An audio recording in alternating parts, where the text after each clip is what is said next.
Halo semuanya, balik lagi sama saya Ian. Oke, untuk di video kali ini saya mau sharing-sharing lagi nih guys ya. Ini akan apa ya? Kayaknya ini akan berkelanjutan dari video yang kemarin ya.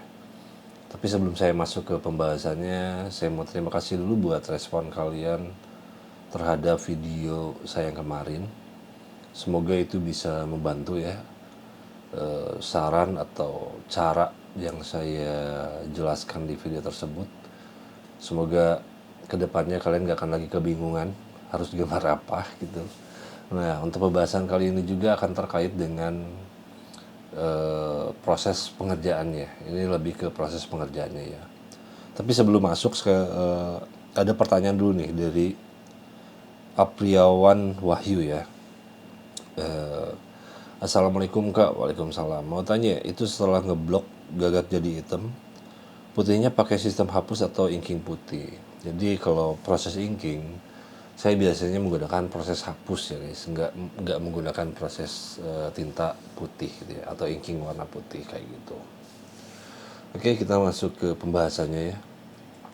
Jadi untuk di pembahasan kali ini ada ada dua poin utama sih ya. Setelah kita merangkai ide atau apa yang harus kita gambar, lanjutnya kan nanti akan ke proses sketsa dan inking ya. Nah, di video kali ini akan ada poin utamanya itu adalah sketsa sama inking ya. Gimana proses inking kalian itu akan lebih nyaman, lebih enak, lebih tidak impulsif, tidak menerka-nerka gitu ya. Dan secara proses waktu pun akan lebih cepat gitu. Caranya kayak gimana nih? Caranya adalah memaksimalkan di sketsa kalian gitu. Kenapa harus dimaksimalin di sketsa gitu ya? Karena ketika proses inking, kalian nggak akan lagi kebingungan mana area gelap, mana area terang gitu ya. Terus objeknya seperti apa, teksturnya seperti apa. Kalian nggak akan menerka-nerka tuh di situ, nggak impulsif lah. Dengan adanya sketsa, itu bisa ngebantu kita untuk on the track gitu ya.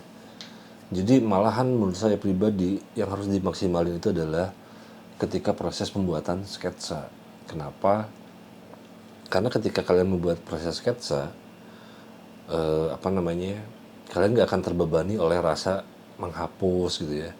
Kalau salah tuh nggak sungkan gitu, nggak segan buat menghapus. Karena kalau udah proses inking, kayaknya kita berat gitu ya, hati ini tuh berat untuk menghapus tuh gitu. Aduh, udah lama-lama ini inking tiba-tiba harus dihapuskan, sayang banget gitu. Makanya untuk menghindari permasalahan hal itu, maksimalkan di sketsa tuh buat saya pribadi dia harus 80% kalian bisa melihat visual secara keseluruhan ya.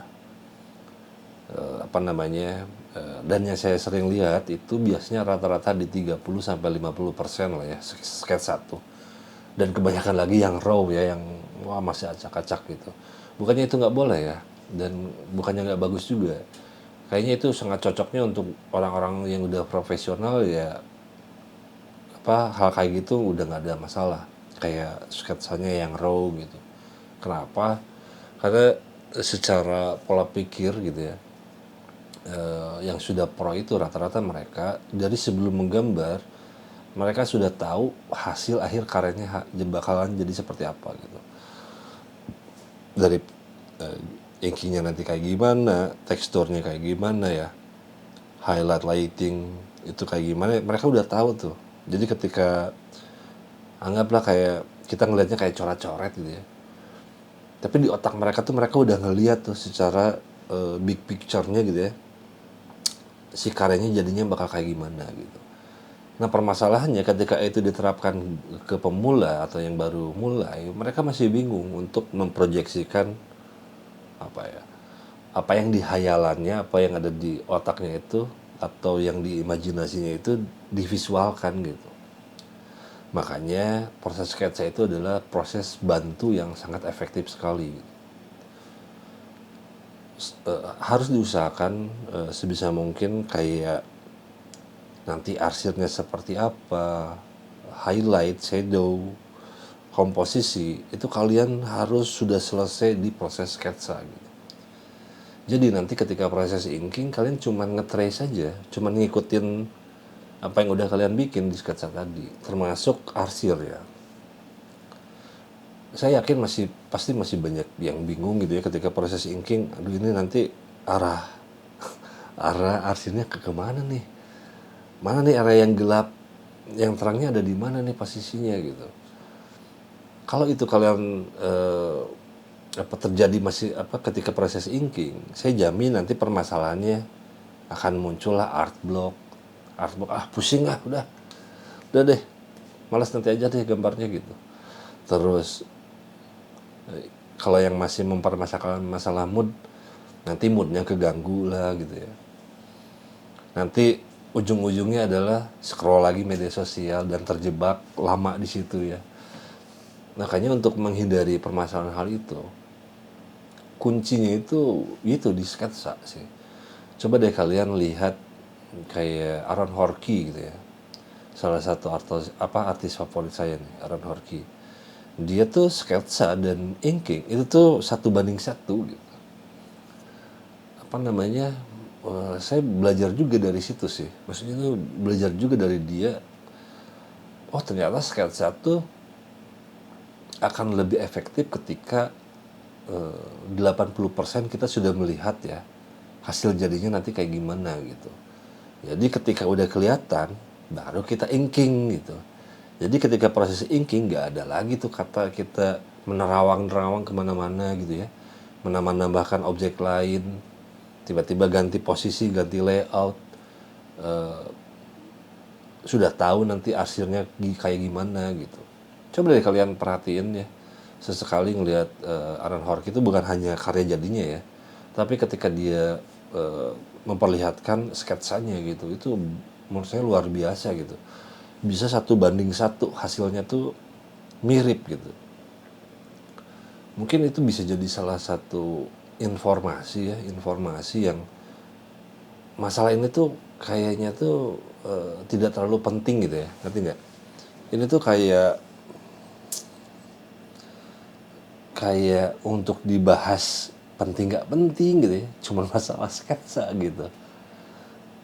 Tapi pada akhirnya buat saya pribadi, ternyata salah satu core gitu ya, karya itu bisa jadi itu di proses sketsa. Sketsa itu adalah kebebasan kita untuk memvisualkan ide, tidak ada beban untuk menghapus. Pertama itu kalian bisa berkreasi seliar mungkin gitu ya, itu tuh harusnya di proses sketsa gitu.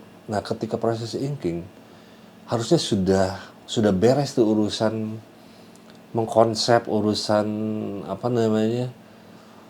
mengkomposisi, urusan teksturnya nanti kayak gimana, itu harus udah beres tuh. Makanya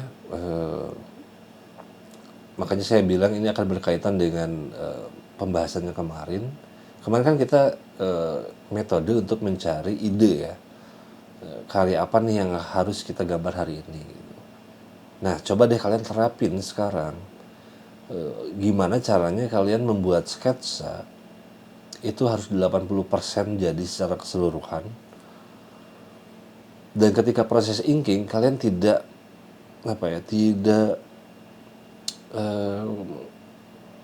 bermain terlalu liar gitu. Karena proses inking tuh itu kan kayak proses eksekusi ya, proses mentransfer yang bahannya asalnya kasar diperhalus gitu ya. Nah untuk diperhalus kan kita cuma ikutin dari apa yang udah kita bikin gitu di proses sketsa itu. Makanya ini bakal ngebantu banget buat yang baru mulai gambar atau pemula istilahnya ya. Kalian nggak akan lagi kerepotan nantinya ketika proses inking. Dan saya jamin juga banyak yang karya-karya kalian berhenti ketika proses inking gitu. Nggak tahu ya, feeling saya sih bakalan banyak sih ya, banyak kawan-kawan yang gitu ya udah gitu, angkat tangan ketika proses inking. Karena mungkin itu dia, proses sketsanya coba deh sekarang belajar proses sketsanya itu dimaksimalkan sampai 80% gitu. Jangan lagi di 30 sampai 50. Biar mempermudah, biar kenyamanan ketika proses. Jadi inking itu menyenangkan, guys. Seru inking itu gitu. Jadi jangan sampai itu menjadi sebuah permasalahan lagi gitu ya. Apalagi ya, jadi ya apa namanya, untuk di video kali ini mungkin saya akan sharing mengenai hal itu aja ya. Jadi coba sekarang kalian mulai, kemarin kan udah tuh mencari ide, sekarang coba proses pembuatan sketsanya kalian maksimalkan. Saya jamin ya, apa namanya, gak akan ada lagi permasalahan mentok di tengah jalan gitu ya. Mentok di tengah jalan. Balik lagi, secara psikologis, ketika kalian harus merubah sesuatu ketika sudah proses inking, itu akan berat rasanya dibandingkan ketika masih proses sketsa untuk kalian rubah gitu.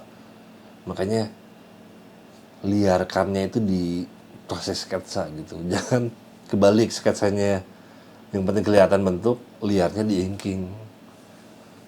Lebih baik liarkan di proses sketsa, ketika proses inkingnya kalian tinggal ngikutin, kalian tinggal nge-trace apa yang telah kalian bikin di sketsa kalian gitu. Semoga bisa ngebantu lah ya apa yang bisa saya sharing hari ini gitu ya. Kalian juga bisa apa ya, tulis di komentar gitu ya, kalau ada permasalahan-permasalahan, mungkin apa yang pengen kalian apa ya, kalau kalian ada ide apa yang harus dibahas gitu ya di konten saya berikutnya, coba dong tulis di komentar. Mungkin apa nih, apa yang seru, apa yang urgent yang harus dibahas gitu ya. Nggak apa-apa, urusan pribadi juga nggak apa-apa, maksudnya pribadi terkait dengan menggambar ya.